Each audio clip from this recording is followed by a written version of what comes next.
어떤 분들은 수술하고 막 열심히 춤도 추러 다니시고 등산도 다니시고 이런 분들도 있으실 거고, 어떤 분들은 인공관절 수술하고 나서 잘 못 걸고 쫄뚝거리고 해서 되게 효과를 못 봤다 하는 이 두 가지의 극단적인 사례에 대해서 여러분이 많이 얘기를 들으셨을 겁니다.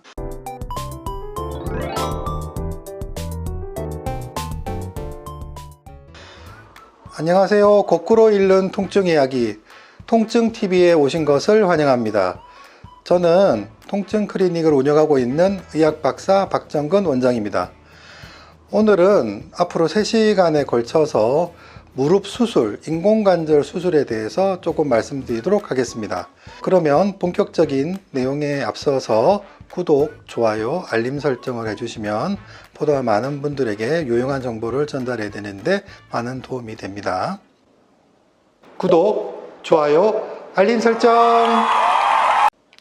그러면 오늘 첫 번째 시간으로 어떤 환자들이 무릎 인공관절 수술로 효과를 보는가, 반대로 얘기하면 어떤 환자들은 인공관절 수술에서 효과를 크게 보지 못하는가에 대해서 조금 설명드리도록 하겠습니다. 인공관절 수술에 대해서 많은 얘기를 들으셨을 겁니다.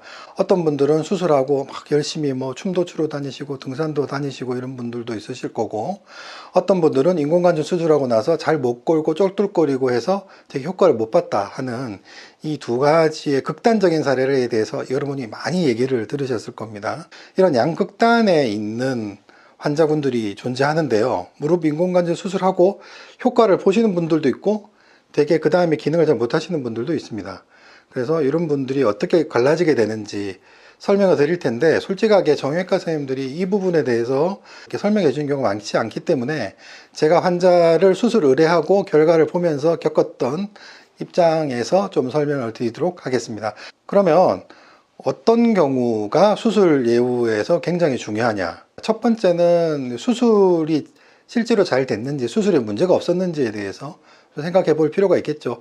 근데 이거는 사실은 거의 생각하실 필요가 없습니다.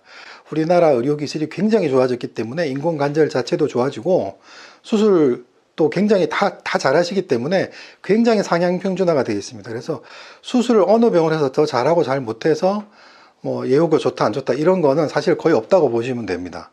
그러면 왜 어떤 분들은 인공관절 수술하고 춤추고 등산도 하는데 어떤 분들은 잘 못 걷느냐 하면, 수술 전에 무릎 상태가 저는 굉장히 중요하다고 생각합니다. 두 가지로 생각해 볼 수 있는데, 통증 자체는 인공관절을 해서 관절이 없어졌기 때문에 관절염 자체로 인한 통증은 없어집니다. 그래서 수술이 잘 됐거나 못 됐거나 관절염 자체로 인한 통증은 없어집니다. 그러나 수술 후에도 통증이 많이 남아 계시고 기능이 좋아지신 분들이 있는데요. 이분들은 어떤 거냐면 무릎 관절을 싸고 있는 인대, 그리고 힘줄, 근육들이 힘이 약하거나 많이 이미 손상되어 있는 경우에는 인공관절 수술 후에도 많은 기능 회복을 기대하기는 힘들다고 저는 생각합니다. 그러니까 이미 무릎 수술 전부터 무릎 주위 인대나 근육 상태가 수술 이후의 예후를 이미 결정해 버린다는 거죠. 그래서 무릎 관절 안쪽만 문제가 계셨던 분들은 인공관절로 수술하고 나면 무릎을 계속 튼튼하게 잡아주고 힘을 줄 수 있는 상태가 되기 때문에 예후가 굉장히 좋을 가능성이 굉장히 높습니다. 그러나 무릎 수술 전부터 관절뿐 아니라 주위 인대 부분이나 근육이나 이런 부분에 염증이 많이 퍼져 있거나 손상이 많이 되신 분들은 관절은 치환되었지만 그 무릎을 제대로 잡아주지 못하기 때문에 힘도 제대로 못 들어갈 뿐 아니라 그 주위에 무릎 주위 인대 염증도 남아있기 때문에 통증도 계속 지속될 가능성이 높습니다. 그래서 우리가 수술을 결정할 때 엑스레이나 MRI를 보고 무릎 인대 상태, 관절 상태만 보고 결정을 하시는데, 사실은 무릎을 계속 튼튼하게 잡아줄 수 있는 인대가 있는지에 대해서도 꼭 고려를 해보시고 수술 결정을 하실 필요가 있습니다. 근데 이 부분을 정형외과 선생님들이 잘 설명을 안 해주시더라고요. 그래서 제 환자들이 무릎 수술을 하려고 의뢰를 할 때는 이 무릎 주위 인대 상태를 꼭 제가 상태를 보고 수술을 권유드리거나 예후를 예측해 드리고 있습니다. 그럴 경우에는 대개 이 예측치 값이 굉장히 높다는 제 개인적인 경험치가 있기 때문에 무릎 주위 상태가 수술을 결정하는 데 중요한 요소가 된다. 이 부분을 꼭 설명드리고 싶습니다. 오늘은 여기까지 하겠습니다. 감사합니다.